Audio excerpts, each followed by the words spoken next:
Hello and welcome to the Gravel Ride podcast, where we go deep on the sport of gravel cycling through in-depth interviews with product designers, event organizers, and athletes who are pioneering the sport.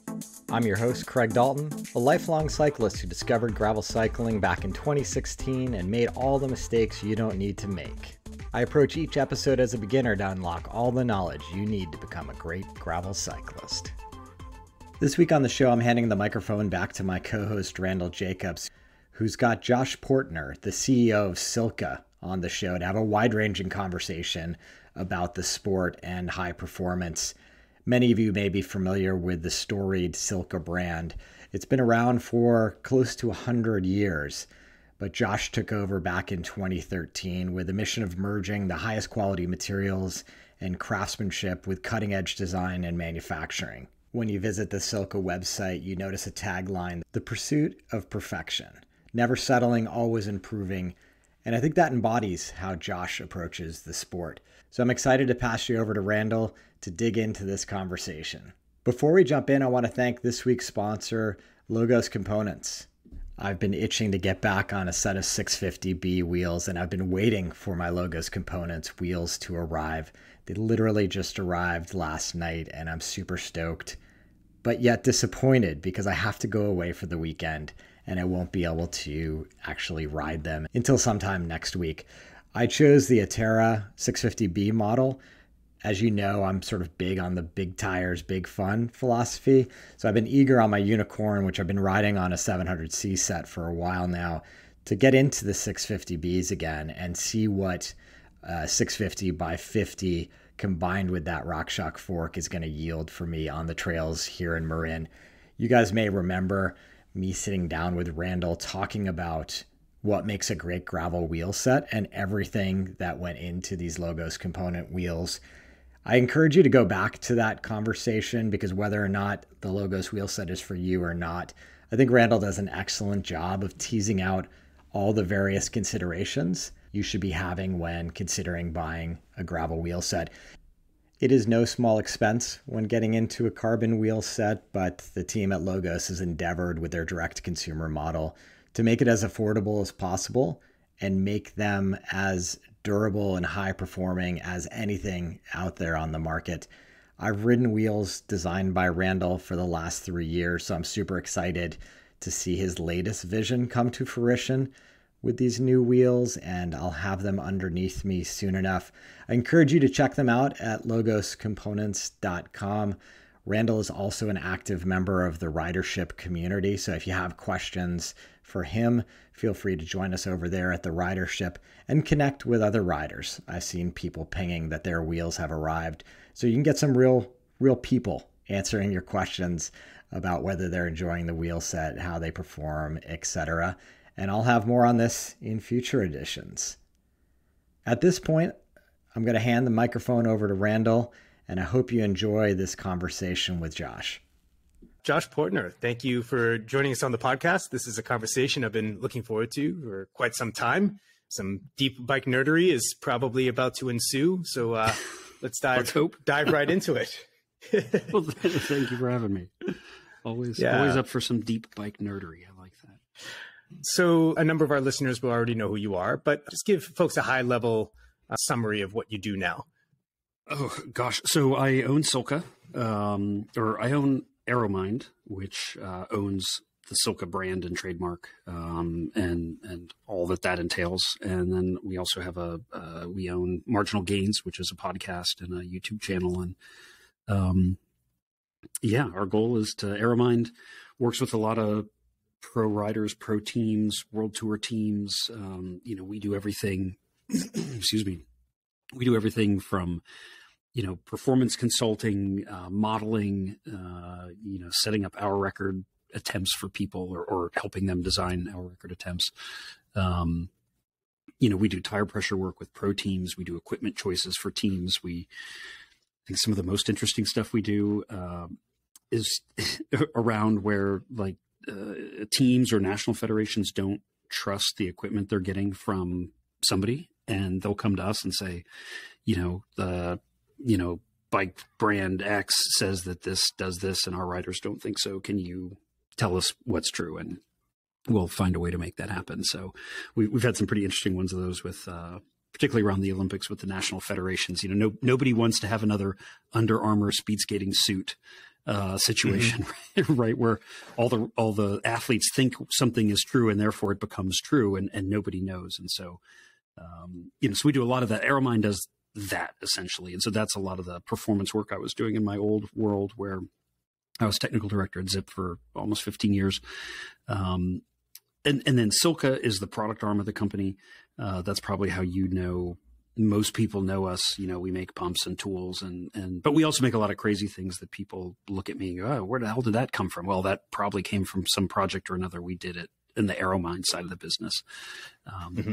So that's how we've gotten into sealants and lubricants and 3D printing and all sorts of other craziness, right? That's sort of how the one flows into the other. And then Marginal Gains is a podcast and YouTube channel where we talk about it all. And we typically with a team or a company have like a 2-year secrecy period on a technology. And then after that, we can do something with it and talk about it and tell the story. So, it's always fun to go through those periods. We're like, oh, thank God we can talk about that now.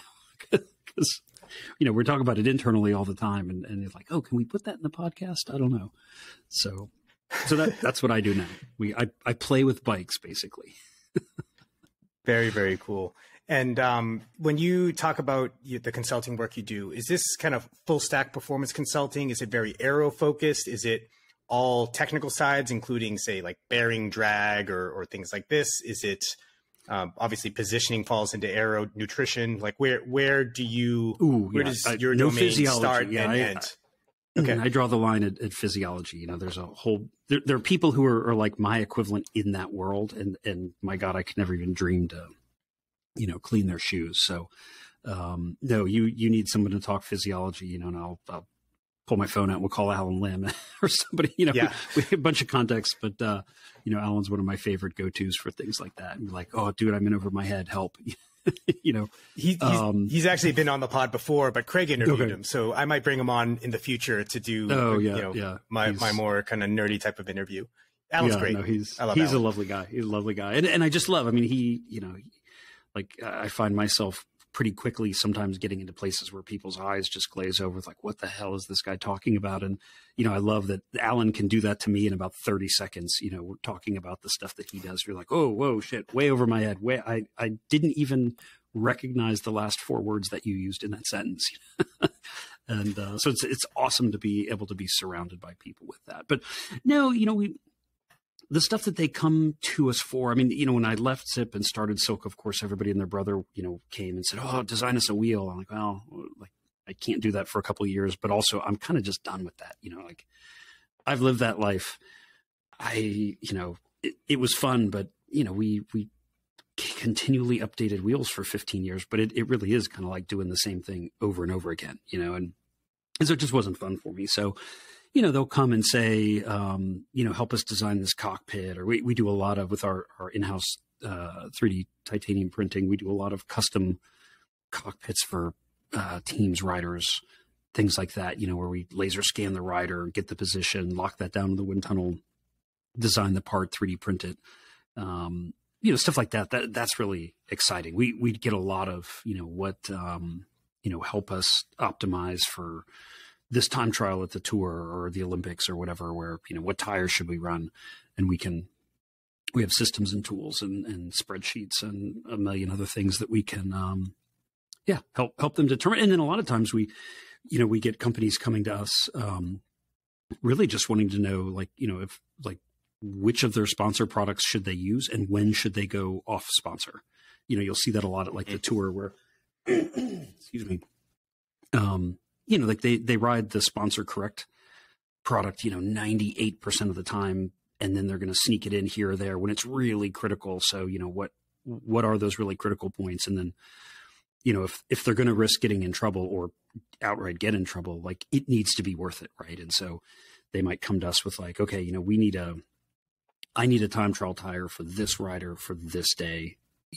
What should we do? And we'll help them with that. But yeah, a few if you were a brand or a world tour team or a pro triathlete that wanted to go to the wind tunnel, you might pay us to come along. A lot of what I do too is kind of fun, is just act as like a fly on the wall in these team to sponsor interactions. I think it was probably half a dozen wind tunnel tests last year where I really had pretty much nothing to contribute other than being the neutral third party in the room. So that everybody was comfortable, that everybody was comfortable. Well, I would imagine there's a mix of the political, if you're talking about, what should we be using our own sponsors' gear versus slipping something else in, all the way to balancing the competing goals of, say, like comfort and pure power output on the bike versus aerodynamics. If you're talking about a time trial position. Yeah. Oh yeah, for sure. And I think even down to, and I think as much as we love to talk science and testing and try to be as scientific as possible, I mean, this stuff is really, it's emotionally hard. It's politically hard. It's, companies will bring new equipment in. They're with their engineers. I mean, those guys and girls want that stuff to work so bad. And, sometimes you just see things coming out where, oh yeah, that's clearly faster. And you're like, well, actually the way I would interpret that is it's probably about the same. Or, let's rerun that test. Or, it's always, I don't know, people like to get themselves in these loops where, oh, we did this and it's 10 seconds faster and it's that. And I feel like back in the, when I was with Zipp, we did this a lot during the Lance Armstrong era. He was riding our disc and we were coming in as consultants for the first probably 5 tours or whatever. And, every wind tunnel test, you'd get to the end and they would have this chart that's like, we just made him 90 seconds faster. And it's like, look, guys, there is no 90 seconds faster. I mean, like that is not going to happen. You just did a whole bunch of stuff that's not sustainable, that he can't hold his head like that. That helmet tail is going to come off the back. Because people do things like, oh, the helmet tail moved, rerun. You're like, yep. Guys, when you're riding in the real world, like the tail's going to move. Like people like to, they select data without even realize they're selecting data. And so, it's just good always to have a third party in the room. It's kind of like funny story, back to, my Zipp days, how Firecrest came about. Firecrest was literally the name of the prototype that kind of blew all of our minds. And the reason the prototypes had weird bird names was that we had to double blind them across engineers because you just didn't want anybody kind of, having an effect on their product, right? I mean, we all fall in love with our children, right? And in this world, like you can't love your children. And you have to be willing to kill them when they're not good. And, we would do this double blind thing where we would like assign them all a number, and then we would assign these bird names a number, and then we would randomize it, and then they would get all put up, and then nobody really knew whose idea was what when you were in the tunnel. That's necessary, right? Because you can be your own worst enemy at that stuff. I think we've all been guilty of that a time or two in our lives, but you see it all the time, particularly in these performance improvement coaching type things where, people just want to will something into existence, even when it's not there. Yeah. Well, and I could see, the marketing oftentimes has it much more presented much more like this is just, it's physics. It's more exact. It's more controlled. And there are competing variables, particularly when you have, a monkey in the middle. You have to, this animal needs to be comfortable. This animal needs to be fueled. This animal needs to be able to control this machine through a varied environment. And that varied environment may be varying in real time if weather changes or things like this. And so there's just all these competing interests. And so when you see, I often laugh at like, you add up all the different aero benefits that, different companies claim for components, and you should be doing, right. You'd be looking at relativistic effects potentially at some of the speeds you'd be able to achieve. In terms of just like how many watts can be saved. Oh, totally. Being a little bit facetious there. Yeah, no, it's totally true. I mean, and I still have this photo somewhere. I think I even showed it a couple of years ago on social media, but this really great photo that I love that ended up on the wall at the Texas A&M wind tunnel, but it's me with next to Lance Armstrong in what became the Nike Swiftspin suit that had been flown down there from, Seattle. And it's, the guy from his book, College or whatever he calls him. And then a guy from Nike. And so it's the four of us, and I'm kind of standing there like doing, like pointing at something on his back. And it, like a college student took it for the school newspaper, and then they had him autograph it, and it ended up on the wall. And so it was like, oh, that's me. It's kind of funny. But the real story there was that suit. They were paying like $3,000 a meter for this suit. They'd been putting it on a mannequin in the tunnel. I mean, it was going to save 3 minutes per 40K. And you're just sitting there going, guys, like, just quick doing the math, like 3 minutes for Lance Armstrong, the guy's already, that's not possible. And of course we get it.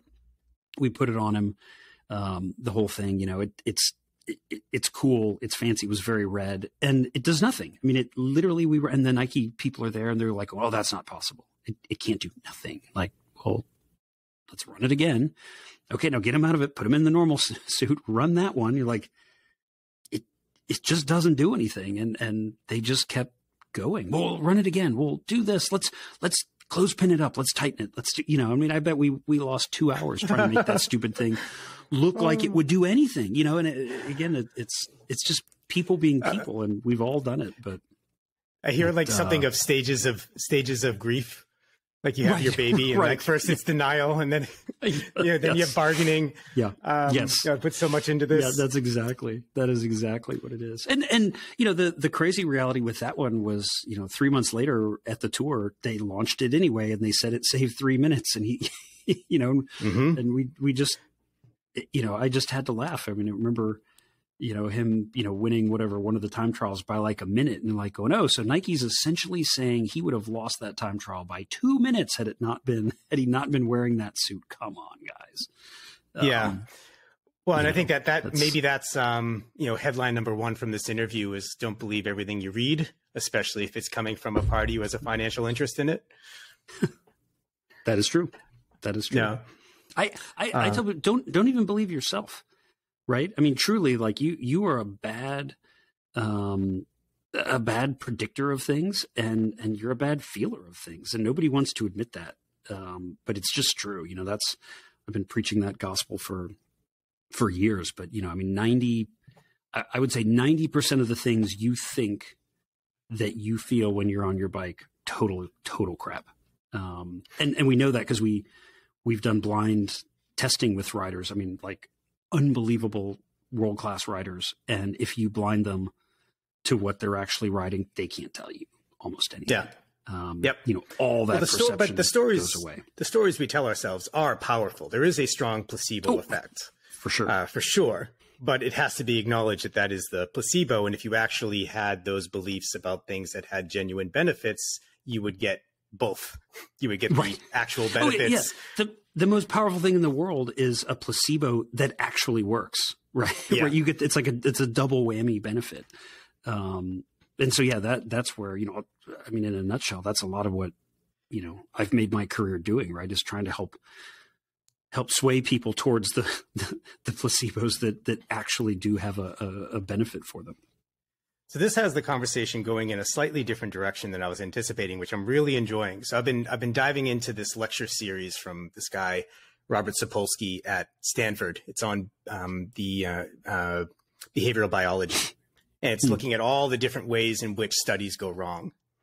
And so there's beliefs about something for a long period of time, eminent people in the field promulgate these ideas. And then it's shown that, the study was not done properly or what have you. And so I'm curious, let's dive more into things that go wrong in the study of aerodynamics and maybe kind of the edge of, say, human performance where it interfaces with aerodynamics.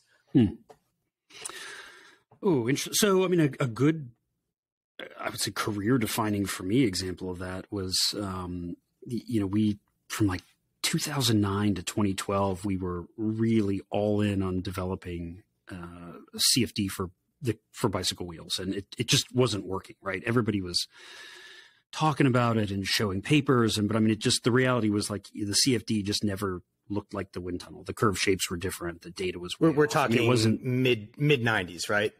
Oh no, mid late 2000s. Yeah, like mid late 2000s. Okay. Yeah.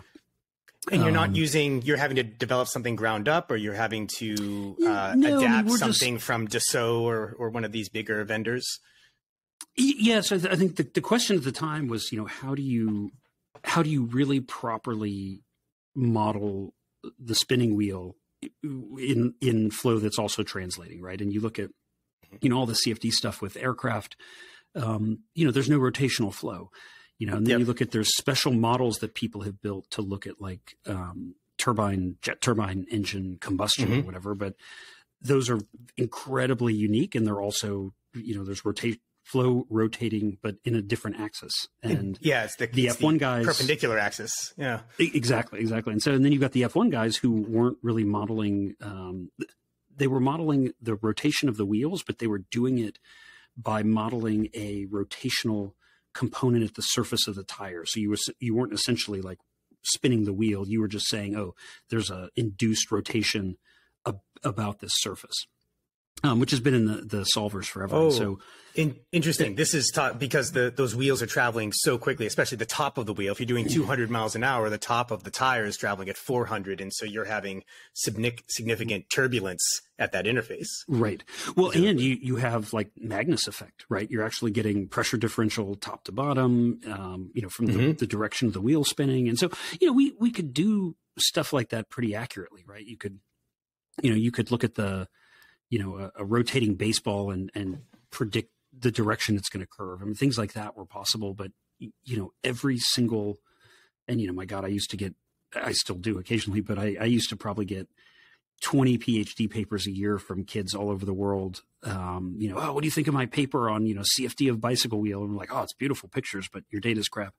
And it just wasn't figured out. And in 2009, I met a guy, Matt Godo, who's a triathlete, but he also worked for a company called FieldView, and they had built all of the CFD automation for Red Bull F1 and probably half the F1 grid. But his big account was Red Bull.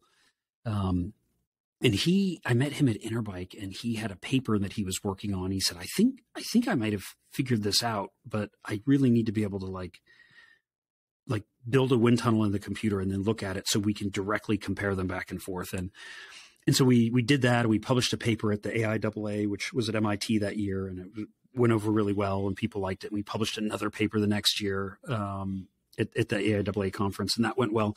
And then we got this big grant, like an $80,000 grant from Intel to really tackle this problem, because the head technologist at Intel at the time was a guy, Bill Freiereisen, one of the coolest guys I ever met. The kind of guy whose resume just has like a 5-year period. It says like Los Alamos. You're like, okay, you're cool, Right? Yeah. Not allowed to talk about it. What do you do? Yes. Yes. Exactly. But he was a cyclist, and he was somebody at Intel, and they gave us this money, and we really went hard at this, and we ended up developing essentially all of the little nuanced details.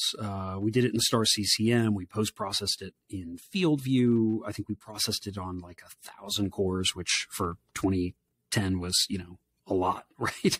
And these are CPUs and not GPUs for that era, right? A lot of this stuff of that is done era, on GPUs now, right? Yeah. I remember that was the beginning of the cloud. It was pretty cool. Like 2008, 2009, people were still traveling. I remember at one point in that process, there was discussion that like we might have to travel to, oh God, what is it? The university over there in Illinois had like a 1,200 core machine.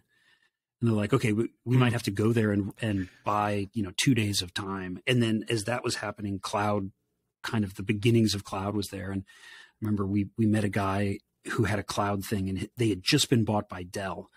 And we were at a conference, and he's like, oh no, with our thing, God, what was that called? But with our thing, you can just do it like up in the ether. We're like, whoa, you'd never heard of that before. It was just exciting times. But we, had this great team. We pulled it together. I mean, that's really where Firecrest came from, right? It was largely designed using hundreds of iterations of shapes predicted to be fast using the CFD. And ultimately we won. We became like, I think the first non-university and non-governmental group to ever win a Innovation Excellence Award from the Supercomputing Society. So that's pretty cool. No Salt Lake kidding. City is like this huge supercomputing conference, and it's like DARPA this and University of that, and it was like these 4 guys from this bike brand. And, it was a pretty cool experience. But in that, so that's like a huge tangent.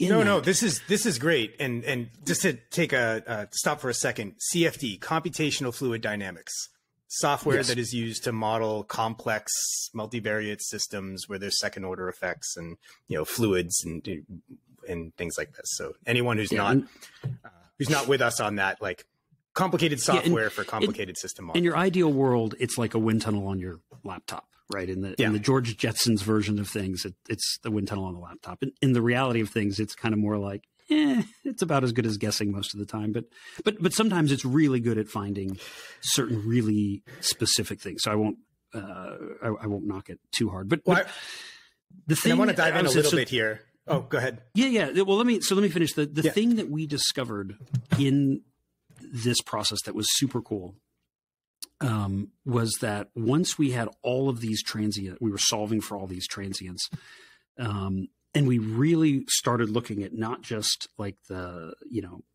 side force or the yaw force, or you think of the whole thing with like wheels and handling, right? This all came out of this project because you could predict the steering torque on the wheel, which none of the balances being used to test wheels at the time even had torque sensing, right? You had drag, side force, and lift, but none of them had the rotational components in there. And so that for us at first was like, oh shit, we've never thought about torque because we weren't measuring it, right? It's sort of one of those, like, you've biased your study all along.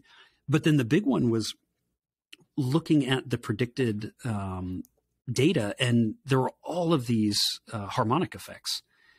And we kind of looked at each other and we're like, oh my God, every wind tunnel you've ever been in, right? The first thing everybody discusses is, what's the time across which you're taking the data and at what frequency?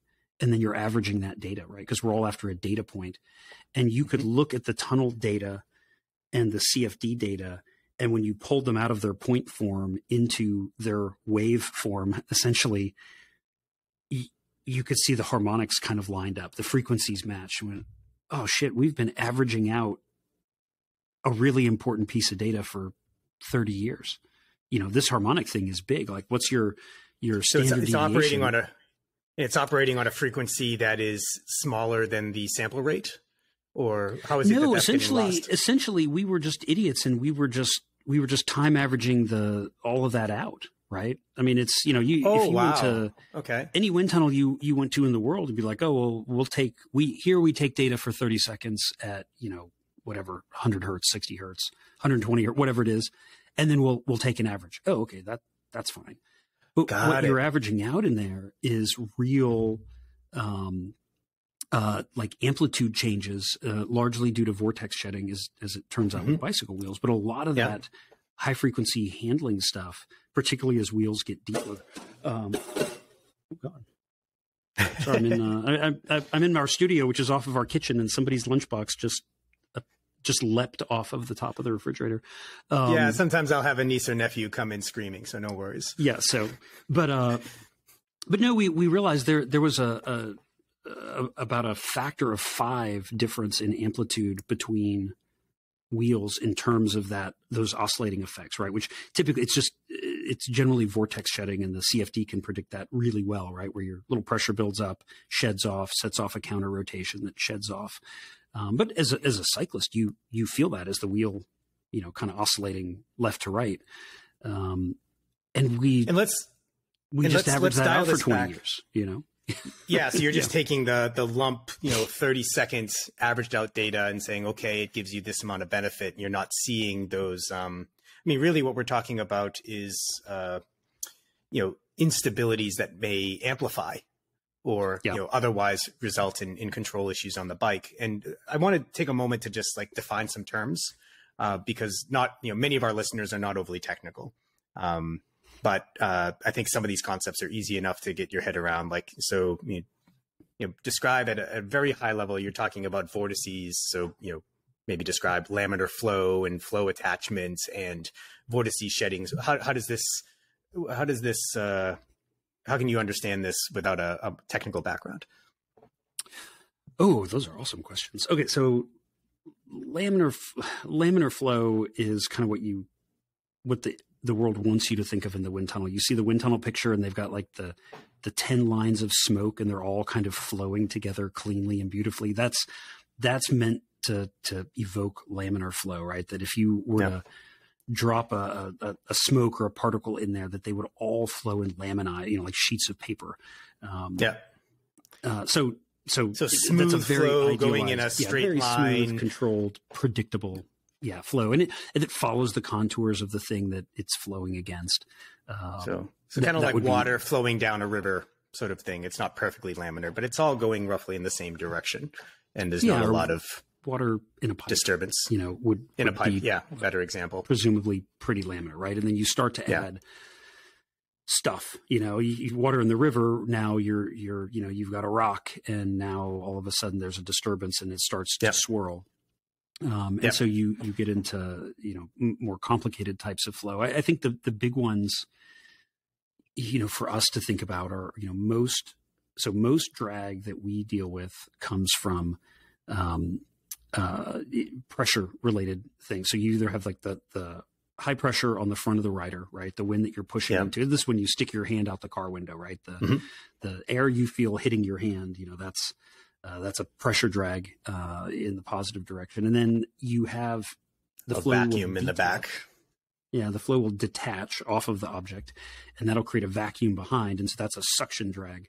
And then when you have something like vortex shedding, it's when the best description I ever have for vortex shedding is if you've ever driven an old car with like the metal antenna on the hood, at some speed on the highway, that antenna starts vibrating, oscillating sideways, which is like the last thing on earth you think it would do, right? Like your brain's like, well, it should just keep bending backwards with speed. Why is it going sideways? Well, that's that you get this thing where you have a little curl of flow will kind of detach more on one side than the other, and that creates a side force. But in doing so, the suction that has now left behind will pull a similar vortex from the opposite side, and that creates an opposite side force. And so you get an oscillation.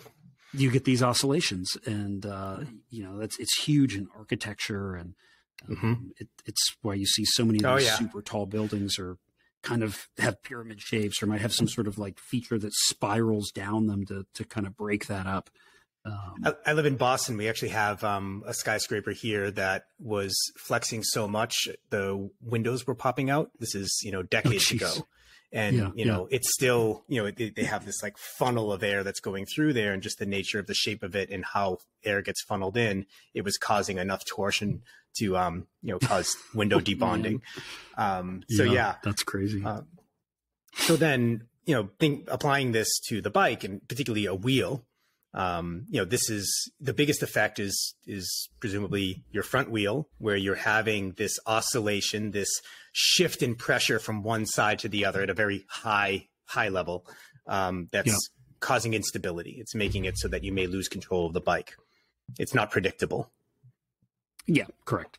And the other thing we learned through CFD that it was doing, which is not obvious until you think about it, but so you think of so you might have, say, at the trailing edge of the front half of the rim, you set up a little vortex shedding situation. And so you've got a little side force, but it's kind of at the trailing edge of the rim there, right? So it's got a little bit of leverage on your steering. But the other thing that's happening is that alternating attachment and detachment of flow, changing the side force, but you're a side force at an angle. So there's a lift component, right? Which is how the drag is being reduced. And as that happens, what's also now changing is what we call like the center of pressure. And the center of pressure, you think of like the wheel from the side, like the aggregate of all the aero forces on that has a center point about which it's balanced. It's kind of like a center of mass. So it'd be center of pressure. Well, that center of pressure, when you have that shedding happening somewhere, that's now moving forwards and backwards. And very rapidly as well, potentially. Rather rapidly. I mean, and when you really look in on it, the frequency actually can be quite close to the speed wobble frequency, right? Which is somewhere in that like 3 to 4 hertz range, which also happens to be really close to the frequency of human shivering, which is kind of cool. It's why you're more likely to speed wobble when you're really cold.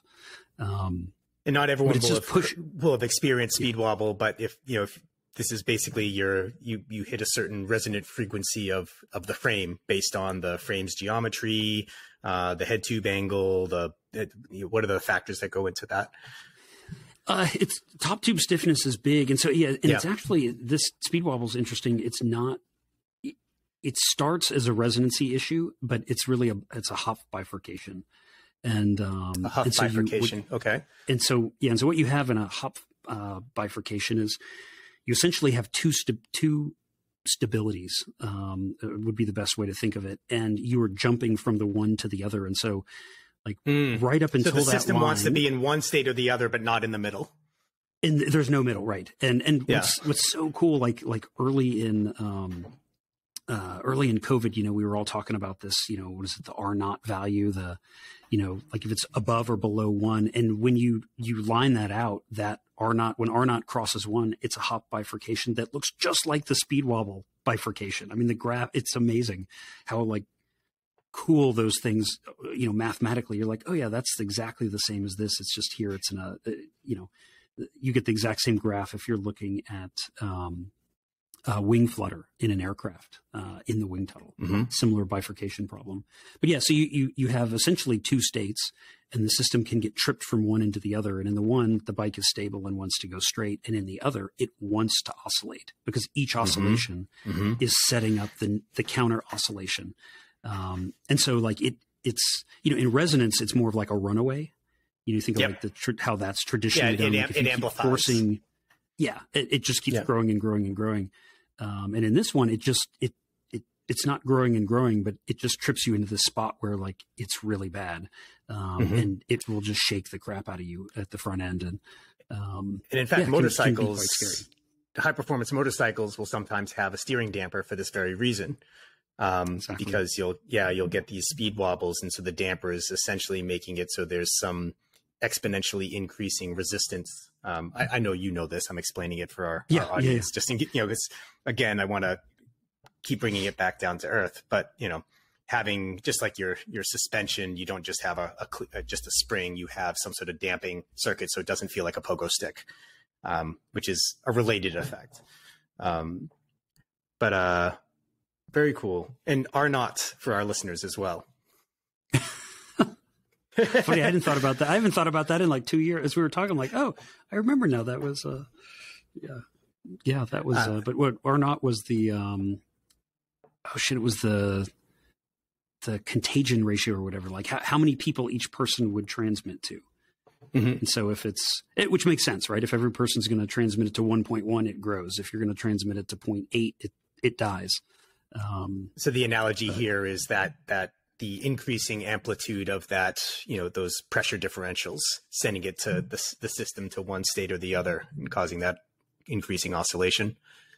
Is that a correct characterization? Yeah, exactly. You can take it right up to a line, and you don't have a problem. And then as soon as you cross the line, you're in a different state. And that's where I think, speed wobble, for those of you who've experienced it or tried chasing it on a bicycle, you can solve it sometimes with the stupidest stuff. One of the common ones is to just put a little bit of like a heavier bar tape or a little bit of lead weight in your end plugs. You can oftentimes change it with tire pressure or a different tire, because you can add just enough damping at the contact patch that it just pushes it up high. Because typically what people find is I'm totally fine, and then I hit 38.5 miles an hour and all hell breaks loose. Well, you change the mass at the top of the system a little bit, and maybe you've now pushed that point out to 45 miles an hour. But if you never go 45 miles an hour, you've effectively solved it, right? Yeah. I fixed it. I think another example that people may have experienced too is sometimes you'll have an issue with your car that won't notice except at certain speeds. And it's because at those speeds, there is some, oscillation that's happening. If it's a tire imbalance or something in your drivetrain or the like, I once had a vehicle that was really good up to 60, and then like 60, 61, it was problematic. And then it would smooth out a bit after that. And it was just like this wobbling effect that would balance out beyond that speed. All right. So then bringing things back down to earth.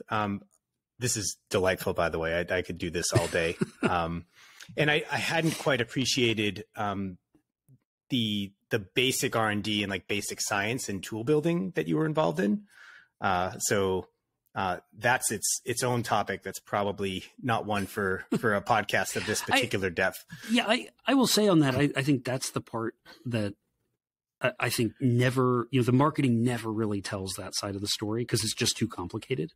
But if you're out there and you're into this stuff, like that's the fun stuff. Like I love launching product and the product itself, but like that crazy journey to get there is usually like, that's where all the fun is happening. And typically because we're, you're doing it wrong, like 90% of the time, you're like, it's just can be months or years of like, we suck, this doesn't work.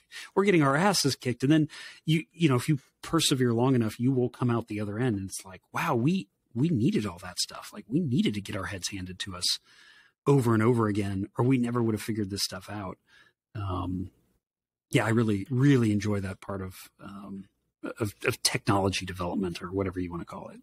Yeah. Basic, like real basic R&D, right down to building the tools that you need to do the R&D you want to do. Right. Yeah. Very cool. And obviously like the compute power and the algorithms available and, the switch to GPUs and all these other things that have changed since you were developing that make it such that today's models are both vastly more powerful and still yet trivial in complexity relative to the system itself. Yeah, totally. Yeah. Well, let's dive into some more practical topics. So let's talk about all right, so a lot of our listeners, we're the Gravel Ride podcast, right? So thinking about that particular experience, what is worth a gravel rider thinking about with relation to aero? So things that can be done that will improve aerodynamics, but then not take away from the ride experience that a lot of riders are after, particularly when they're going to gravel. They want to be comfortable, they want to have a good time, they want to have good control over a variety of different terrain and so on. So what are the aero, and they don't want to look silly, so they might not be wanting to wear a skin suit or something like that. Not that it looks silly, but a more serious enthusiast type of rider. What are the things to think about? Oh gosh, that's a good question. I think it really depends on what the particular rider, is after. Are you racing? Do you want to go fast? Do you want to not get dropped?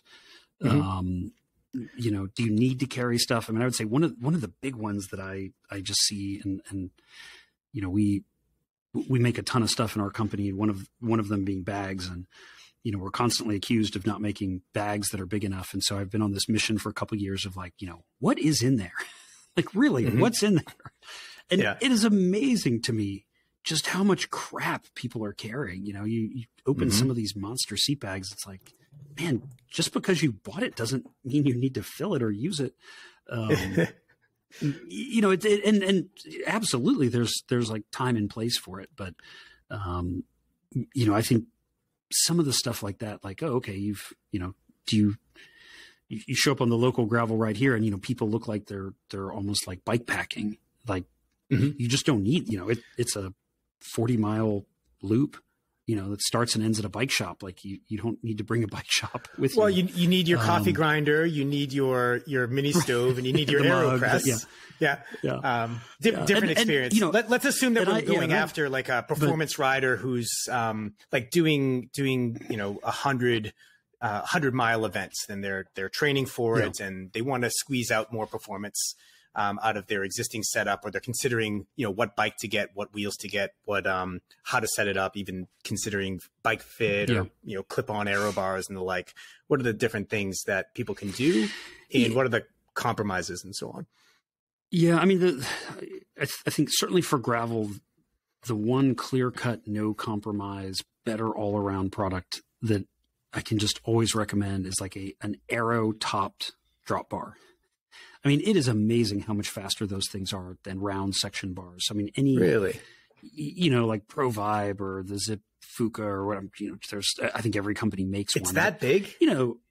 Oh, it's huge. I mean, it like wind tunnel speeds, it's a flat top bar can be like 28 to 30 watts. I mean, it's nuts. Yeah. Cause you're replacing round covered in tape with something that's like pretty thin and shaped well. Or it can be massive. But because the cross-sectional area is not that big compared to, the rider and the rest of the bike and so on. So it's well, and in gravel, it has the double effect of being, shaped or ovalized in the direction that is also going to add compliance, right? Yeah. And comfort. And so it's one of the few products I can really look at and go, okay, that thing is more aero and more comfortable and has more surface area for your, right? I mean, better all around. That's a pretty easy one to go with. And similarly, if you've got the money, I mean, some of these, the integrated cockpit solutions that are out there are even faster, right? Because it's just even less stuff in the wind. So let's talk about that, because that's a big, like a big serviceability compromise, and fit can be a concern with that too, because it's harder to swap components and so on. How much of that is coming from simply not having the cables running into the down tube? Like, can you get the vast majority of those benefits with cables coming out from, say, underneath the bar, if they're tucked in on the bar, or even coming out from the bar and dropping underneath the stem into the headset from there? Yeah, my rule of thumb for cables that I always use, because it's so memorable, is, Greg LeMond versus Fignon in the 89 Tour time trial. Right? So 20 kilometer time trial. The 8-second gap there was more or less equivalent to Fignon's ponytail, right? As we love to joke about as cyclists, but was also the equivalent of one number 2 pencil length worth of cable housing. So, and this is true even if the cable housing is, say, in front of the head tube, so it's going to be disturbed by the head tube anyways, because you're getting the drag off of it. You see what I mean? Like, so I'm trying to hone my understanding of the aero here. So I would think a good way to put that would be that putting a slow, crappy thing in front of a smooth thing, you're still getting the drag of the slow, crappy thing. And you may actually be worsening the flow on the aero thing. So absolutely, you still have that effect. And it's hard to say, in some cases, it's close enough, or it's just in like the Goldilocks zone where it's a good distance away. We're like, we can kind of make them disappear, and they become, almost like the cable isn't there. But that's not typically what we see. And typically, you throw a bike in the wind tunnel with that, and then you rip the cables out and you run it again. And every time it's like, oh shit, big difference. And big difference you've got in terms of watts, like a few watts here. Like so the handlebar is the big one. You said as much as 30 watts at wind tunnel speeds, which granted, gravel riders generally are right. Not We're not going doing quite that 30 fast. miles an hour, but But we're out for a long time. But you are out there for a long time, so you don't have the speed, but you definitely have the potential time saving. So hidden cables, I agree with you, total pain in the ass. And my God, I've spent a career working on World Tour bikes and Ironman World Champion bikes and things like that, and I feel everybody's pain. People are always like, why is the industry doing this to us? Like, well, because you want it and because it works. I mean, there's no it's a pain in the ass, but it works. So anywhere you can get rid of cables, get rid of cables. Skin suit, I have to say, not everybody loves it, but man, it can be a huge, huge difference. I mean, you look at, we were just out at Leadville and Steamboat, and, all the top guys at Leadville are in skin suits now, because it makes that big of a difference. Aero bars can be huge.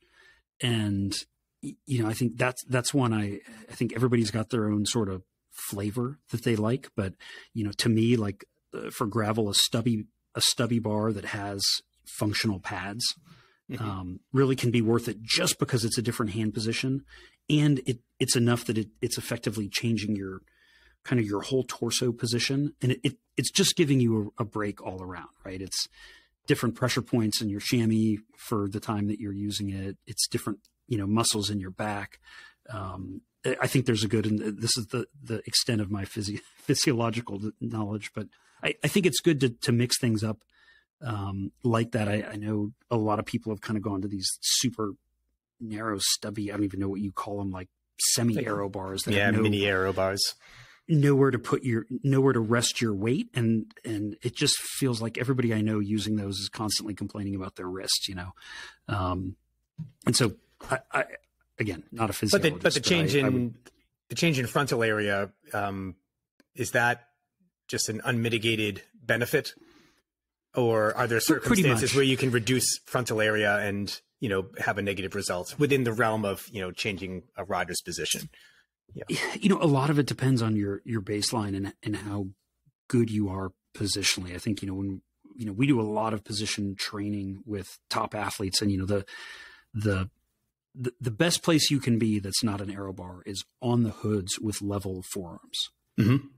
Right. Like that's and ideally with relatively narrow bars. So, and perpendicular upper arms as well, presumably? Yeah, give or take. Yeah. Yeah. I mean, it's you're going to roughly get there depending on what the rest of the position looks like. And, you know, obviously different body shapes and whatnot. But yeah, I mean, you think horizontal forearms are keeping that pretty much out of the wind.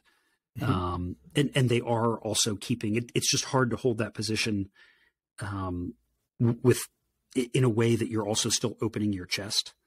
Because, you know, you're really trying to keep air from getting blocked up under the chest. And when you get a rider doing that, they just always kind of form, which I say always, I'm sure there's some counterexamples out there, but they almost always kind of adjust their back and their shoulders in a way that they kind of turtle their head a little bit. You know, the head comes down and you're just kind of now pushing more air up over the body and less down into it. But from there, aero bars are almost always an improvement, right? Because you're narrowing the arms, you know, you're tightening things up even further, and now you're pushing more flow around the sides, and less into the chest and less into the hips. And there's some physiological things, you know, people, you know, wide hips, big hands, certain shoulders, certain back shapes, right? That's why we go to the tunnel. You know, 90% of the time you can look at somebody and go, oh, do this, this, and that. But man, 10% of the time it looks good and you run it and you're like, that's not good. We have to find a different solution. So aero bars are huge. Another thing that we're starting to see is, so BMC has their new Caius line. They went with a super narrow handlebar. So narrow at the hoods and then, you know, flare at the bottom. That seems like another thing that, again, is, well, I mean, on the one hand, yeah, you're getting narrower, but on the other hand, you're also closing up the chest, and maybe, you know, you're not getting as much oxygen, like air turnover or something, or like, are there issues where I have been beating the narrow handlebar drum for 25 years. You know, I am yet to actually see or be told by a real physiologist that whole oxygen lung thing that we were all told as juniors is true. Is an issue. We've just never, that I know of, and I'm sure somebody out there will say, oh, here's a paper. But, you know, I know whenever we've studied it, looked at it, we've looked at it with athletes. I mean, look at what's happening at the World Tour. A lot of that is, you know, we've been beating that drum. You're starting to see that for years, and people are doing it and they're winning.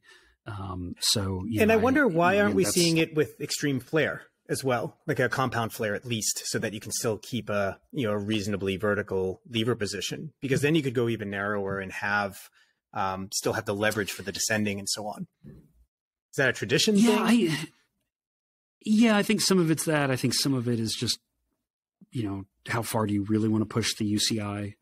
The UCI cares about the flare in your bars? Yeah.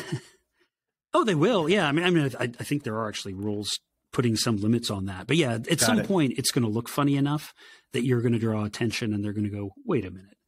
And you know, we've seen that. I've got a 28 centimeter wide bar with huge flares on there, and I've got specially made levers that come off of it so that I can actually still touch them from the drop. And we have seen it with, I can't remember the name of that bar, but I think it's out of Belgium or something, but it's got like, you know, 180 millimeters of reach, super narrow with long, and you can kind of lay your forearms flat on the top, seeing that. And they quickly were like, nope, that's out. So I think people are cautious. I think the setups that are working now are very largely built around that 3T track bar. I can't remember what it's called, but I know. it's got that kind of cool, like wing, like gull wing shape to it, but it's super narrow, arrow tops, relatively vertical drops. But that's a bar that the UCI has allowed for years, right? And so I think that as a, when conversations are happening behind closed doors, that's the kind of thing of like, oh, well, this looks enough like that if they call us out, we go in there and be like, well, it looks a whole lot like this thing that you've allowed for 20 years. We have tons of those conversations. So I think, but I will say, I think too, that's where, a lot of people might look at the Pro Tour and things that they're writing, go, oh, well, if this worked, they'd use it. That was what people told us when we were building Zipp in the early days. Well, if they worked, the pros would ride it. And like, yeah, but they don't know what they don't believe in aerodynamics. The pros were riding super skinny tires at super high pressures because they felt faster for a long time, even though, at least, well, this better than I do. The data has been saying for quite some time that it's more efficient, never mind the accumulated fatigue that you get when your body's just being, rattled at, high frequency over the course of many hours. Yeah. Yeah, no, I would say they're quite often the last, at least as a group, to change, right? But you are seeing it now. The team like Ineos hiring Dan Bigham to come in, and you are seeing some changes, right? That when teams are bringing full-time people like that in, we are going to start moving the needle there. But it's still a delicate dance with the UCI and all the sport governing bodies, right? You hear it all the time. Nobody wants a repeat of the whole FINA. I don't follow swimming, but I was the technical committee director for cycling at the World Federation of Sporting Goods Industries. And at the time when FINA banned all of the super tight swimming suits, and it was just a cluster, right? They just came out and said, nope, you've pushed it too far. We're done. And the whole industry was sideways with like, we've invested millions of dollars in this and the records are breaking and people want it, and on and on and on. And they just said, nope, you're done. And I think it took them 5 years to undo all that damage. You're seeing something parallel with running too, with carbon fiber insoles and like what is allowed in terms of the amount of spring that can be delivered and so on. I see them showing up on my local run, and I might have to get a set just to keep up with the people I used to beat. To keep up. It's totally true. That's to some degree, that's the nature of the game. And that's why in significant part, that's why the gear is as good as it is right now, is because, people are looking for, as you would say, those marginal gains. I want to dive in. So I want to bring in a few listener questions. So we posted in the Ridership that you were going to be coming on. And so we had some folks asking questions there.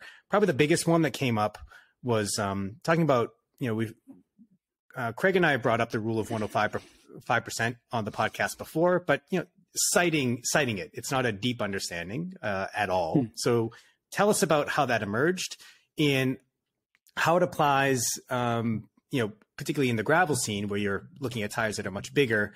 And I mentioned earlier that Specialized has a video for their Revolve wheels where they're running a 42 mil tire on I think a 35 or less external rim, and they're claiming some aero benefit. Does that seem plausible? Is there, given what you have seen in the wind tunnel and in your modeling? Yeah.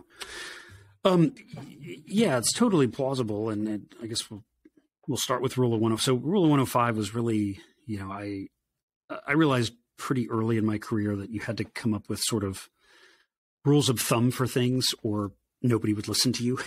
And spent 2 years traveling Europe trying to sell World Tour or Pro Tour at the time, directors and team owners on aerodynamics. And, literally got thrown out of every single team over there.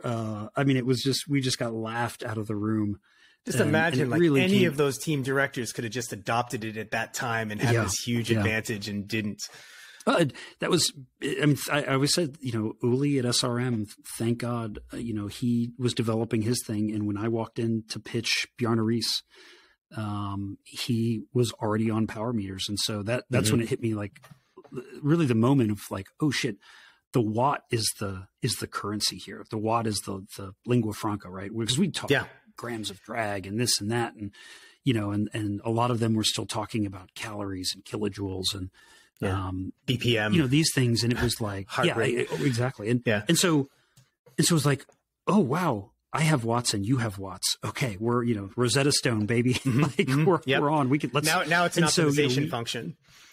Right. And now it's what's used. But I mean, that was truly the moment of, you know, I left that meeting and we called SRM and bought a bunch of power meters, and then kind of that became the dog and pony show, right? Of like, no, you can see it in the power, and we can. I mean, it was, you know, this was 2001. So I mean, this was like very early days, shit, right? I mean, this was like pre-power tap, like 160 BPM, and like, well, that's which is my favorite at the time. At the time when you'd get, and the triathletes were great at this, like I raced on your wheels and nothing changed. And you said like, oh, well, what was your race pacing strategy? Oh, 22.5. Like, yeah. Okay, well, here's the thing. So 22.5 is always 22.5. I bet you ran like a monster. Oh shit. I was like 5 minutes faster in the run. Like, yeah, cause you had all that energy left, but you know, it's kind of like, note to self, if you ride at 22.5 miles an hour, it doesn't matter. Nothing else matters. You will only ever go 22.5 miles an hour. Yeah, it was just a different time. Right.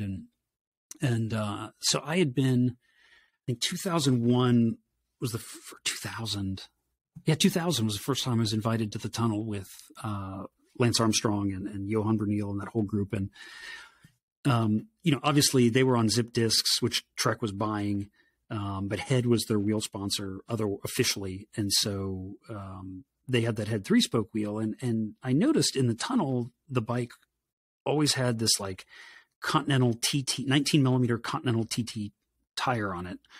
And, you know, we tested that wheel in the tunnel and it just was always just fine. But, you know, the one we had that we tested was our baseline tire at the time was a Corsa CX21, right? I mean, like probably the most race tire in the history of ever. You know, that thing had like a 30-year dominance at the top of the pro peloton.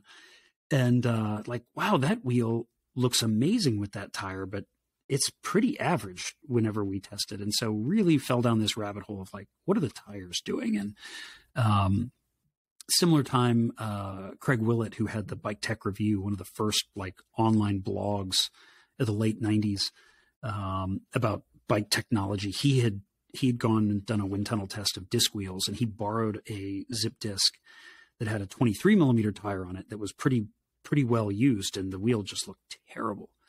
And so, you know, we were trying to figure that out and combat, you know, the disc cover is way faster than a real disc. And like, yeah, but that had a 19 millimeter tire. And so got Andy to let me go to the tunnel and just look at rim tire interaction. And we just spent like a whole week doing just that.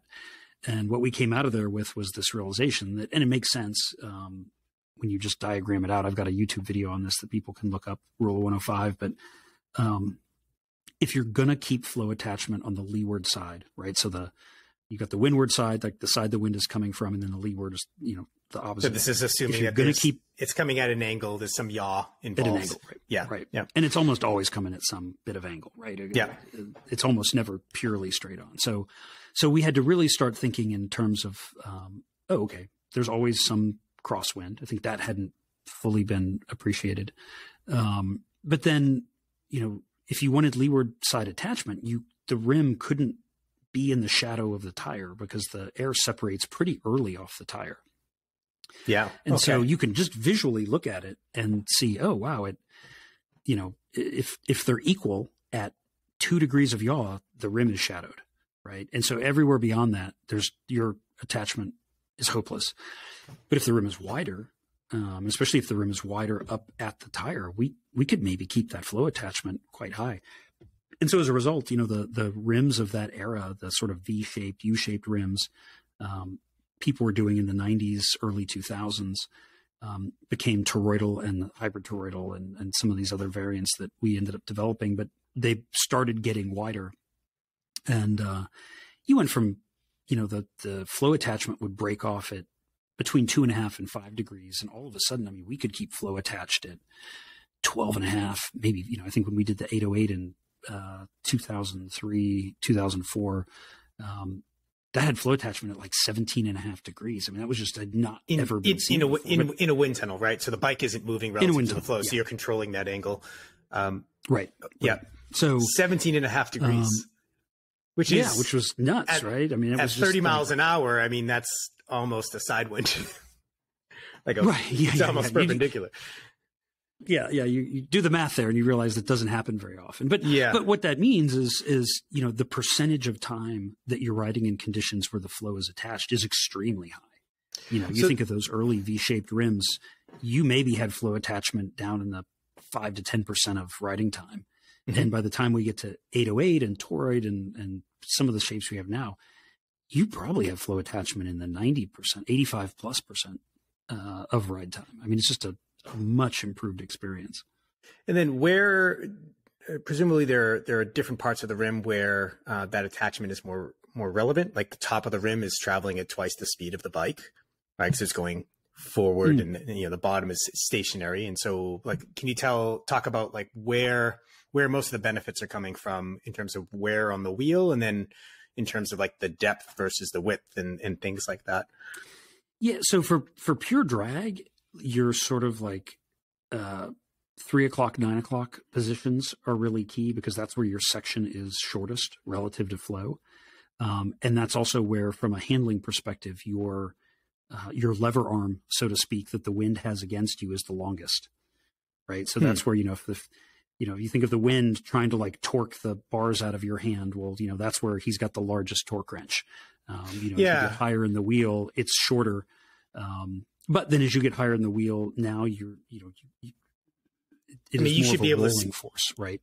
Well, and you should be able to keep, am I right that you should be able to keep flow if you have a deep section wheel, keep flow attached over a very long distance because you have essentially a continuous fore aft surface for as deep as that deep section rim allows. So the deeper the rim. Yeah, exactly. Yeah.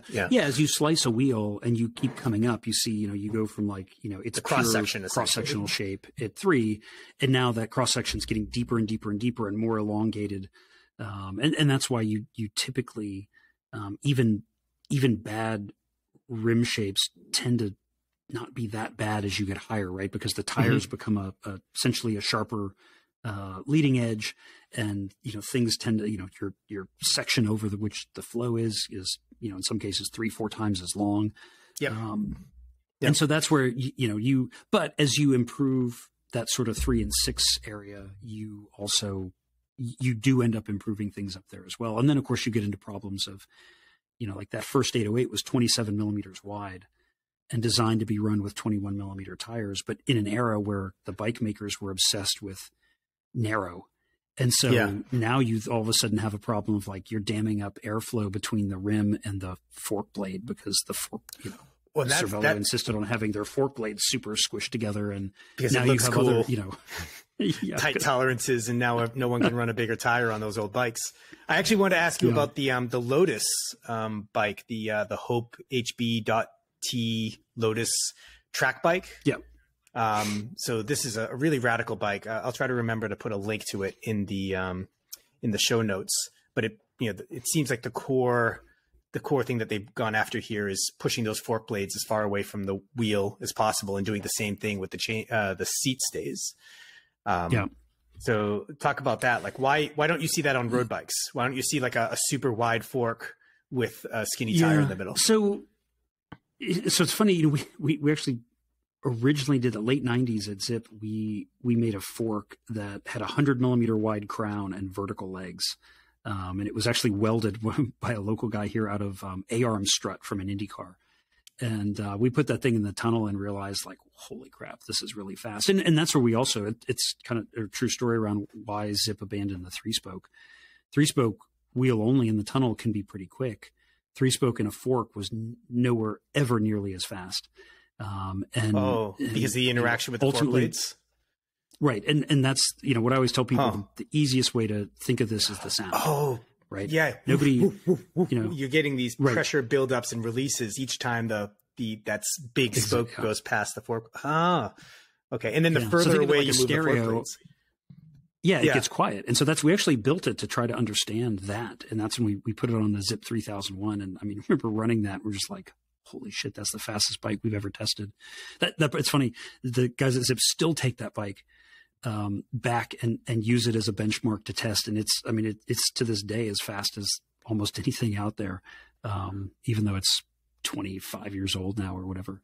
And do you have to be a certain distance away, or does it get exponentially better as you get further away? Oh, actually, no. The biggest benefit should be is immediate. Yeah. No, you definitely lose it's definitely diminishing returns. And that's why, at 100 millimeters, you're fine. Now at 100 millimeter, that boxy shape, there's some real handling issues to solve, right? I mean, the fork wants to kind of like parallelogram. Sure. Yeah. Side loaded. And so, the forks are going to end up being heavier and there's more service area and all that stuff. Now, what the British team guys and Hope did was they took it one step further and said, well, if we're already going to come out here and try to build that gap in, let's push it out even further to try to put it in line with the rider's legs in the hope that, we talked earlier about, it's not always very doing much for you to put a crappy thing in front of a fast thing, but it can help you to put a fast thing in front of a crappy thing. Right. And so by putting a very beautiful airfoil out directly in front of the rider's legs, they're able to control the air downstream condition hitting the leg. And so now you have the ability to do you want to turn it most likely outboard? Or do you want to just disrupt it in a way that you're reducing the pressure on the front of the leg? I would think of that almost like, we look at diving competitions, right? They always have that like little spray of water that's like breaking the surface tension on the water so that divers don't die when they hit it. And you can kind of do that aerodynamically, right? With upstream and downstream effects. You can kind of put a different type of flow onto something that is less aero, right? So we might like put a little flow energy in there. So you're basically cleaning it up. You're essentially cleaning up the airflow or like conditioning the airflow in some way before it hits the legs. You may actually be dirtying it a little bit. Yeah. Before it hits the legs. Super interesting. So I wasn't involved in that project, so I can't speak for exactly what they were up to, but yeah, I would be interested to see. And then they did the same thing in the seat stays and there you would want to, you would actually want to be recapturing and then now cleaning that flow, right? To leave it as smooth as possible. So, they may in a sense be creating sort of this interesting, like little interstitial area between two airfoils where you have a slightly more optimized condition for this mess that is the spinning leg, right? Especially in track where the legs are huge. And it's a unique problem to solve because it's not obvious, right? The obvious answer may be completely the opposite of what you actually want to do. Well, and let's bring this down to a more practical application of this concept. I mean, I don't think we're going to see bikes for mainstream audiences that are pushing the fork blades and the seat stays, that far out. That probably doesn't make sense. But pushing them further out relative to the wheel, I'm surprised we don't see that. Like the structural issues, with advanced composites, you can solve that with relatively low weight. 3T has has a fork that fits a 2.4 inch gravel tire. Yeah. And so and it has a really, it has a small crown. It's not this big beefy thing and it's quite lightweight. So presumably structurally you could do it. So I wonder why you don't see it with road bikes. I think you've certainly seen the move in that direction over the last, I'd call it 10 plus years, right? I mean, Trek was really the first one to go there because they knew they had an issue with that 3-spoke wheel that Lance was riding. I mean, you look at the Trek TT bikes of the 2000s had way wider fork crowns and rear stays than anyone else had, right? Because they knew what wheel they were working with. You've seen some of this in road. I would say Trek is still one of the big ones, but or probably one of the class leaders on this. But also you've just seen other things happening, right? The tires then got bigger, which made the rims need to get bigger. And then of course everything had to get taller for clearances. And so, now I think we're much more threading the needle for like, how can we turn this race bike into a customer bike and vice versa without having to make, a million custom molds and custom sizes. And because the kind of cool trickle down reality of our sport and what we're doing is that, the bike that you buy off the shelf really does come from the same mold that the pro bikes come from, because it's so expensive to make those molds that, nobody's getting custom. Yeah. I mean, there a lot of really good stuff has happened, but you do put yourself in some interesting pickles, so to speak, right? Where, oh, well, technically this may be the right answer, but will the customer, accept it? Will they understand it? Do we have the money to market it? A lot of these, especially more out there technologies that are counterintuitive, they can take a fortune to market to get people to change their minds. And if you don't have that money, then that product becomes a flop. And then that feature that made it flop becomes the thing that doesn't work and keeps you from selling bikes. And, and it'll take 20 years to repair that cycle. So, I think there's a lot of complexity behind these things that not everybody thinks about or good because they don't have to. Yeah. So, yeah. Well, I spent some time at one of the big companies, and so got to see just how deep that complexity can be, and how it truly is the case that we are in a sport where you can ride something that is very much trickled down, and it's not entirely BS. Though frankly, also you see lots of things that are added for the purposes of marketing that kind of come and go. Magic elastomers that get bolted to a frame, and they tell some sort of resonance damping story. I won't name names, Zerts, but yeah, we've had our share of those, and I think too. I mean, it really the industry continues. I enjoy. I mean, it continues to be a nice mix of, I mean, you've got some companies that are like almost just pure marketing companies, right? And you've got some other companies that are almost pure technology development companies, and a little bit of everything in between.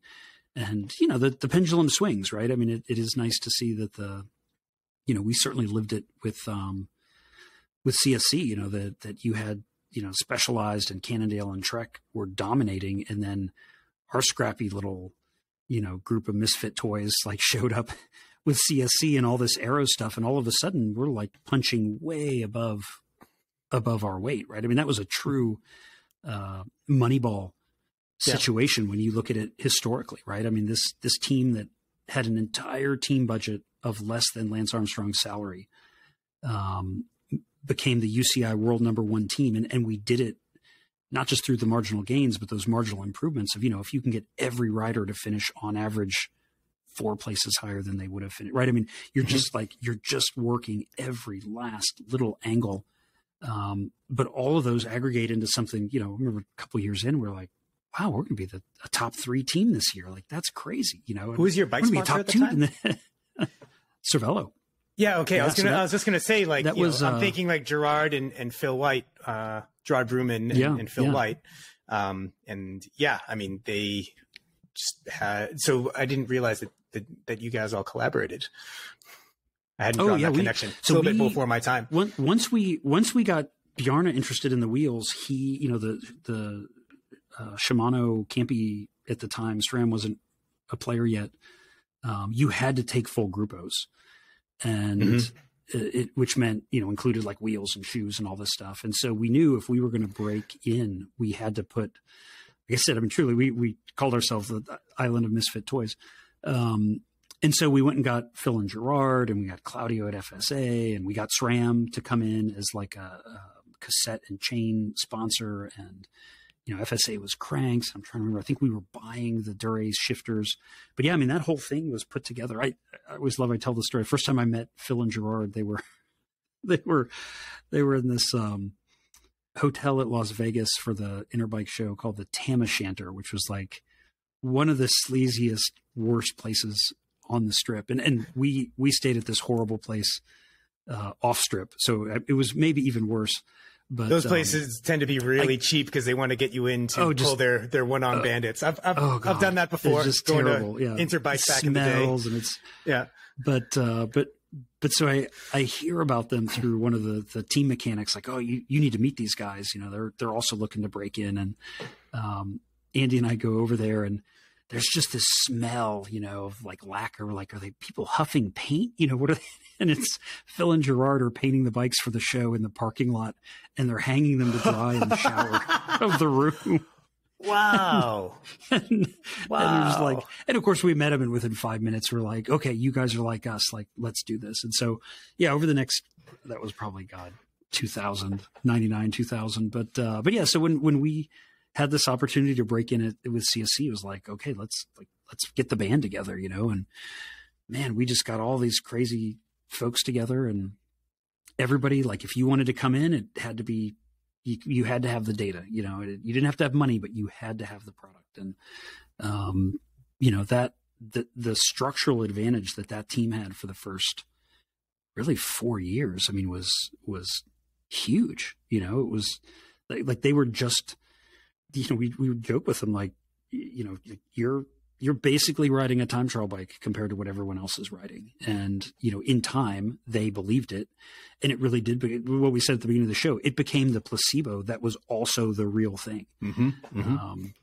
You know, and then you would have team, I mean, I think where it got really excited, you would have riders come in from other teams and see some of like the power numbers and the, you know, because we were there all the time, chung testing and kind of doing that whole thing. And then, of course, the word spreads, right? And now the other riders know what those guys are doing. And so that becomes like, well, shit, that's not fair. What, you know, those guys have these aero bikes and these aero wheels. And, you know, like they started, I remember like Speed Play when they, you know, Richard brought the aero pedal, and, you know, there were riders and other teams were just like, oh, fuck, you know, it was just like, oh, wow, we've really got them now. You know, not only is it a placebo for our riders, but it's totally working against all the other teams. You know, and that whole thing, we did that for, God, it was a great time. And then we did Cervelo test team with Cervelo, and one of the founding members there. Yeah, it was a hell of a good time. Oh man. Changed the sport. We really, totally definitely changed the sport. Definitely. And not just this sport. I mean, Gerard, what he's done with, Open, and I think he's co-owner of 3T now. The Open Up, I think, defined the kind of the one bike, what I describe as the one bike segment. It was a bike that you could literally have a single bike that does everything, and the geometry allowed for that. And you had the tire clearance and everything else. You had that drop chain stay. And we take all these things for granted now, but he was innovating, you know, as soon as he left Cervelo, continued on that path. But yeah, I remember, salivating over those bikes. And, now, you know, every company has an aero bike, and even their non-aero bikes have a lot of aero considerations built into them. You know, the tarmac being a prime example where they kind of merged it with the bench. I think that's the most exciting thing happening, right? Is I think we are going to kind of converge on, it's a bit of a right answer, you know, that you're going to have the light bike is going to be also a very aero bike. And, you know, we're already at a point where we're playing, I mean, the new, and hopefully comfortable too, which is another thing that you can get there, some. I mean, yeah. And you know, we worked with, when Matt Heyman won Roubaix, you know, we had done a bunch of work with the team around what bike to ride there and what wheels and tires and pressures. And that was really the first time I'd ever seen that Scott, the foil, whatever their aero bike was, it was equivalent in comfort to their lightweight climbing bike. And, you know, the riders were kind of on the fence of like, oh, that's the aero bike. The climbing bike is more comfortable. Like, no, guys, it's not. Like, you have a very unique advantage here that your aero bike is as comfortable as the climbing bike. So you ride the aero bike, and you know, if you don't know, you don't know. But the companies are figuring that stuff out, and man, what a difference, right? When you can be comfortable and go faster, that's pretty awesome. Well, and that's a very natural segue into, we'll probably time limit this because we're already pushing well over an hour here. Maybe we'll have to have you back on at some point because this has been a lot of fun. But tire pressure, like I'm of the opinion that, you know, the transition to wider rims and wider tubeless tires and lower air pressures and so on is one of the single biggest advancements in cycling, at least for the recreational / enthusiast rider that's come around. Like the whole gravel segment is essentially enabled by disc brakes and tubeless tires, if you think about it, because you can ride that terrain on what used to be, well, actually, I mean, today's gravel bikes are essentially better versions of, the original cross country bikes. Yeah, but 100%. Yeah. Yeah. 100%. Yeah. I think that's, I'm right there with you. I think those are the two really most important advancements, for people riding today, with aero probably in third. Yeah. The tire pressure thing, I think is really again, it's kind of like the aero top road bar. I mean, it's one of those places where you really can have it all, right? Mm-hmm. Yeah. You can be faster and more comfortable and have better grip and be less likely to puncture. Yep. If you just get your tire pressure right. And it's not always the easiest thing to solve. I mean, we do hundreds per year, probably hundreds of optimizations for teams and athletes. And you talk about the Silca tire pressure calculator, Yeah. How does that work? Is that a simple or a very complex equation? So it's both. So a lot of what we do, particularly around like Roubaix and some of these key events and the Olympics and the World Championships and the tours, people will have us come in and say, hey, here's my rider, his weight distribution, here's the course. What's the optimal pressure? And tire pressure is a really hard one in that, so much of what we're after in cycling are these like maximize, minimize variables, right? I want max stiffness and minimum weight. And with tire pressure, it's like, I want just exactly the perfect one that's optimized somewhere in the middle. You're like, well, what is that number? We don't know. And so that's where, that's hard, right? Our brains love maximize and minimize. That's why we have, that's why we still have so many weight weenies. Like it's just fun. And it's easy to market as well. You can tell something is lighter and they can pick it up, like pick up my bike at the coffee shop. See how light it is. Isn't that amazing? And, right. and sell it to them for 12 grand. It's also fun. I mean, you buy that stem that's 40 grams lighter and you take your old one off and you weigh them. You're like, yeah, it's for, like you got what you paid for. Right.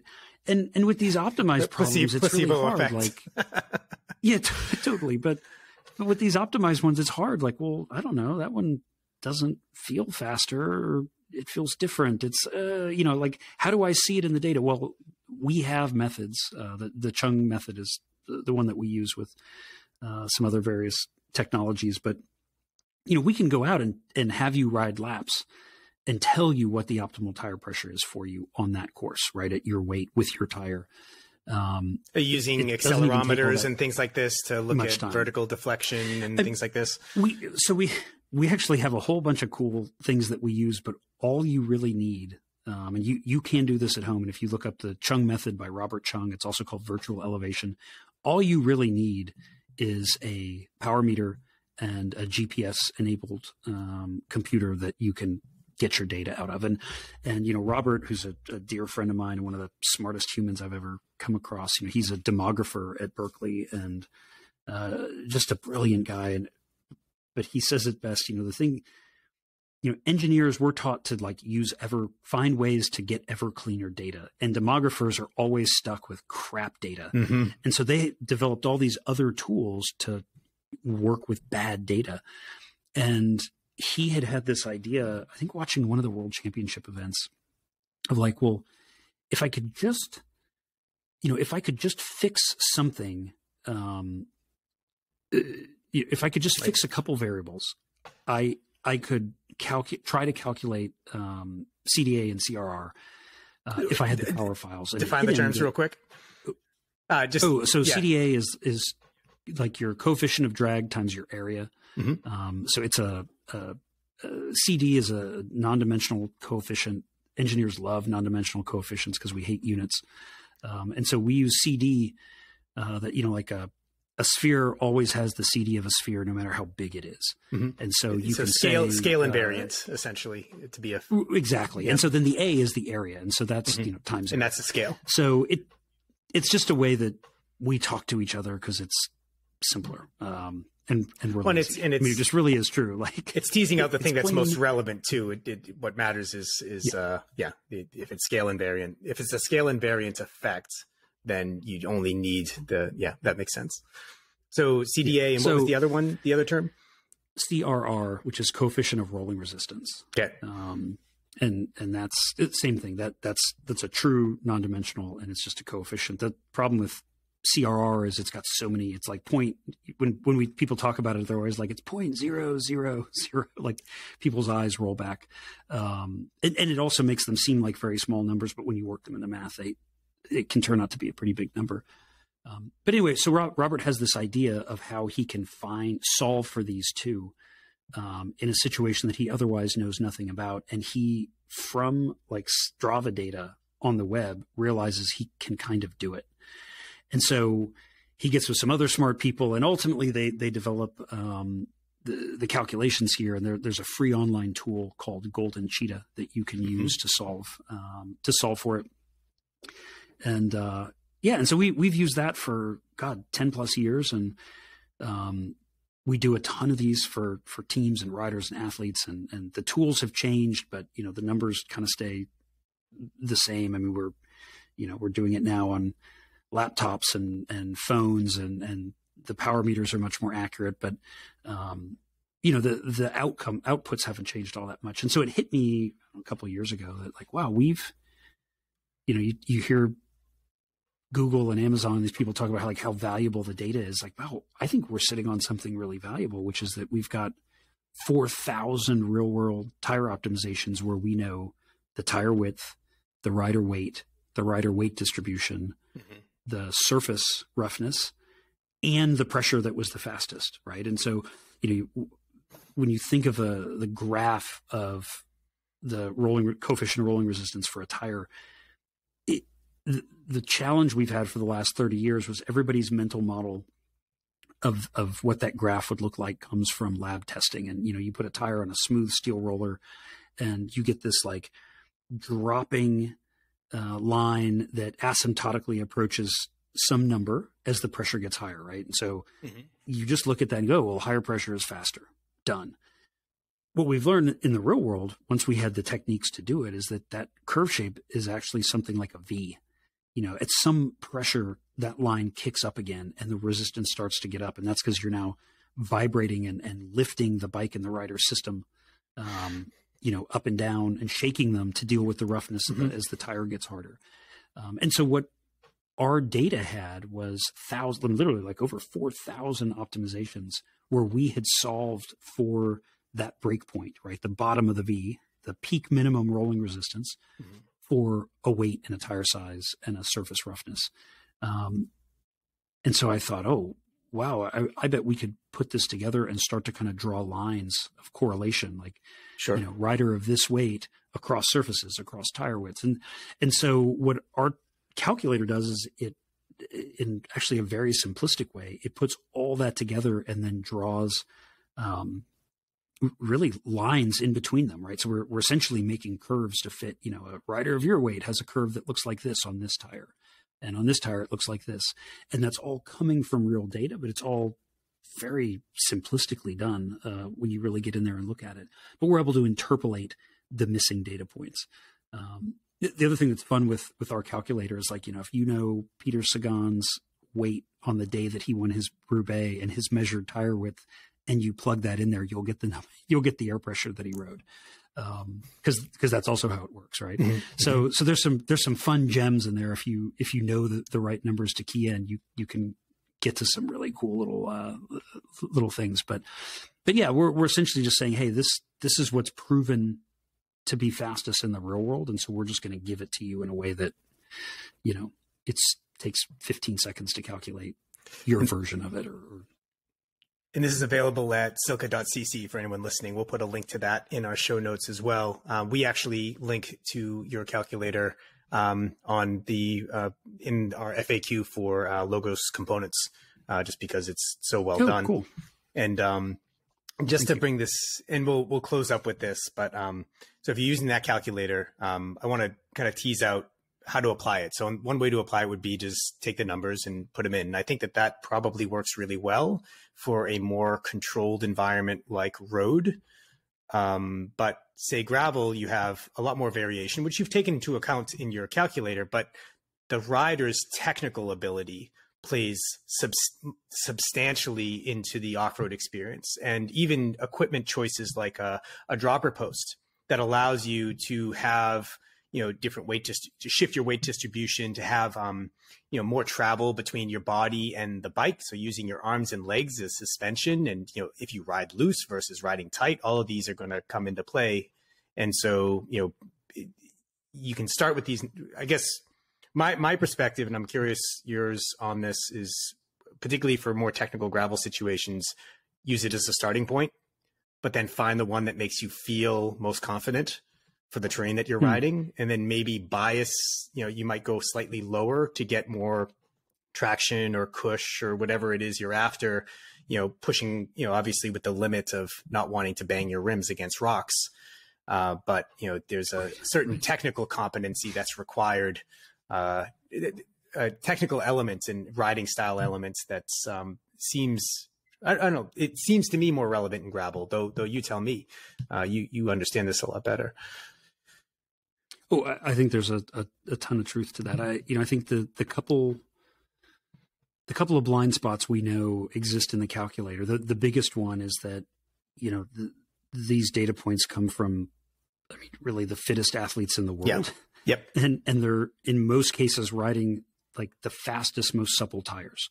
Yeah. And so a couple of things that we know, that when you hit the break point, it's because the energy lost to the hysteresis, right, or the inefficiencies of shaking the rider have become greater than the casing losses of deflecting the tire. Well, the fittest athletes in the world at 2.5% body fat, they're a lot lower hysteresis than me. Yep. So if you were less than the fittest athlete in the world, you were a higher hysteresis individual. Some of us jiggle more. Some of us jiggle more. And so that likely will shift your optimal pressure potentially downward, right? As your body fat goes up, that optimal pressure probably drops. As tires become less supple, they have their own added hysteresis, which causes a dynamic stiffness problem in high frequency vibration. And we could do a whole episode on this. It's pretty fascinating. That I think we were the first to really discover and try to explain it and quantify it. But, static stiffness, like you just push on a tire at a pressure, they all look the same. But dynamic stiffness, like stiffness under high frequency vibration. Oh, you almost get like a damping effect.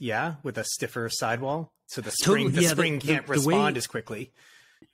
Exactly. Yeah. We describe it as being a lot like packing a suspension fork on a washboard. Yeah. Or, my favorite analogy was say you see the memory foam mattress commercial where they press the hand in and then they remove the hand and the handprint stays. That's hysteresis. Well, think of that now as like a memory foam punching bag. Like if you just keep punching that same spot, it's just going to compact itself down into like a rigid, it's not even foam. Oh, it hadn't occurred to me that would be relevant in it'd be a sufficiently large effect in a tire in order to be relevant, though I guess you're dealing with super high frequency vibration. Yeah. So yeah. And it's actually one of the reasons that people can feel crappy tires. Yeah. Because you think like in the lab, 20 years ago, you would inflate a tire, push on it with an anvil and go like, well, it has the same stiffness as, so we used to assign casing stiffness as like, oh, well, that has a 0.2 PSI casing stiffness. There's no way you can feel that. Well, you draw the hysteresis curve and then you look at the time response, and this is a podcast, so I'm using my hands because we're on video, but if you've got a 45-degree slope in your outbound, your compression pathway, and then your hysteresis drops like this, well, over certain time frequencies, your stiffness becomes like a line that's connecting the bottom. And so it can become damn near vertical. Again, you got to, I wonder if this must send you to a blog post to understand that. But is this why people stuck with tubular dynamic for so long? Behavior can be.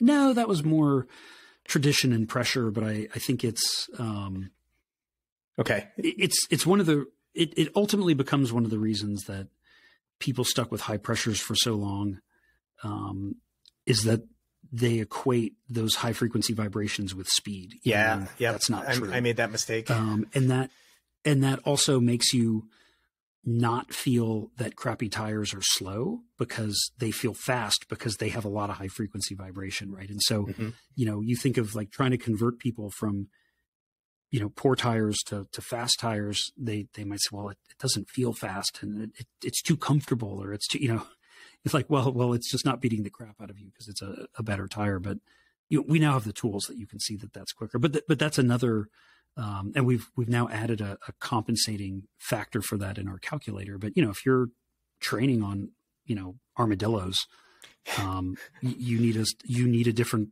optimal pressure than if you're out on your GP5000s. It's just because of, again, the static stiffness may look similar, but the dynamic stiffness can be quite different. Yeah. And of all the things that you can do to your bike, like tires and like tubeless tires, and, you can't change your rims without changing your wheels. So tubeless tires being in with a more supple casing and will, of all the things that you could do to improve your ride experience, that's probably highest on the list if I had to guess. Bike fit being the other one. Yeah. 100%. Yeah. We could go all day. This has been absolutely delightful. Maybe if you're interested, have you on again in the future to dive in on some of the questions that emerged from this conversation. I know that we had a number of listeners who had posted some questions that we didn't quite get to. Hopefully we covered things sufficiently here, but Josh, this was a hell of a lot of fun. Really appreciate you joining, and let's keep in touch. Awesome. Really enjoyed it. And let's do it again. That's going to do it for this week's edition of the Gravel Ride podcast. Big thanks for Randall for taking the hosting duties and having that great conversation with Josh. I hope you enjoyed it and you will check out everything he and the team are doing over at Silca. Big thanks to Logos Components for sponsoring this week's episode. We could not continue to do what we do without support from companies like Logos. If you're interested in connecting with me, I encourage you to join the Ridership. That's www.theridership.com. It's a free global cycling community where you can connect with gravel cyclists from all around the world. If you're able to support the podcast financially, please visit buymeacoffee.com/thegravelride. Or if you want to just do something that's a solid for me, leave me a rating or review. It's hugely important for our discoverability that we get new reviews in there. And I hope you're enjoying everything that we do and put out there each week. Until next time, here's to finding some dirt under your wheels.